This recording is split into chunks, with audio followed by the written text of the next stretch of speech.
Kamu pasti pernah mendengar istilah PT, CV, firma, dan koperasi bukan?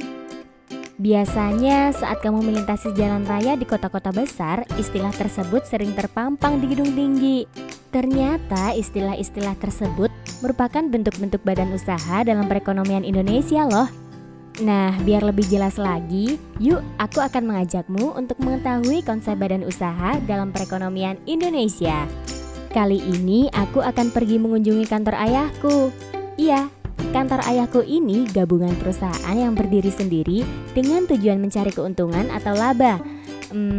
Kamu biasa menyebutnya dengan badan usaha, di mana kantor ayahku fokus pada cara menghasilkan barang dan jasa secara efektif dan efisien untuk mendapatkan keuntungan sebanyak-banyaknya. Karena tujuan badan usaha untuk mencari keuntungan atau laba, sehingga konsep dan usaha dalam perekonomian Indonesia dinilai sebagai kebulatan ekonomis. Badan usaha yang dimiliki dan dikelola oleh pemerintah ada dua jenis. Kantor ayahku ini termasuk badan usaha milik negara atau BUMN. Dan ada juga badan usaha milik daerah atau BUMD. Ayo kita masuk. Kata ayahku, BUMN ini memiliki beberapa peran loh. Oke, sekarang aku masuk ke bagian pabriknya ya.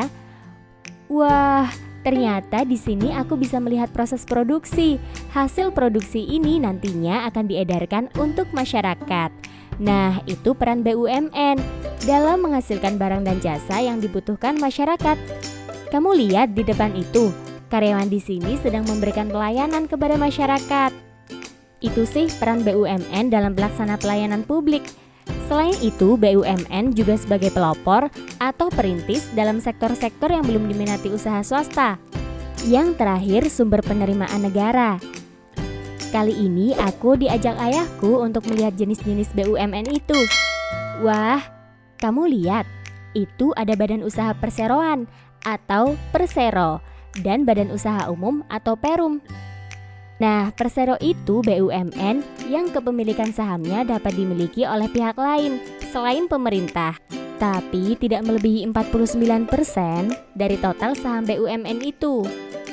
Sedangkan BUMN Perum, badan usaha yang seluruh kepemilikannya itu dipegang oleh negara tanpa ada pembagian saham dengan pihak lain. Ada Perum Bulog, Perum Pegadaian, Perum Jasa Tirta, Perum Balai Pustaka, Perum Damri, dan Perum Peruri.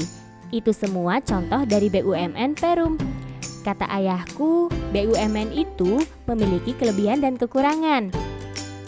Lihat, itu di sana ada pom bensin, stasiun kereta, dan bandara. Itu semua BUMN loh.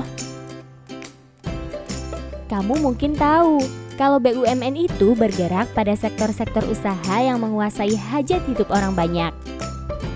Sekarang aku sedang mengisi bensin. Kamu tahu kan kalau Pertamina itu juga termasuk BUMN? Nah, kegiatanku ini termasuk kelebihan BUMN yang menyediakan barang dan jasa untuk kesejahteraan masyarakat. Namun ada juga kekurangannya. Di antaranya, kurang efisien dalam pengelolaannya. Karena tujuan utamanya memberikan pelayanan kepada masyarakat dan pengambilan keputusan cenderung lambat. Karena pemiliknya itu pemerintah. Sehingga untuk memutuskan sesuatu memerlukan proses birokrasi yang panjang. Sekarang kamu paham kan tentang BUMN itu? Kalau kantor PDAM ini termasuk badan usaha apa ya? Penasaran? Simak di video selanjutnya ya. Sampai jumpa.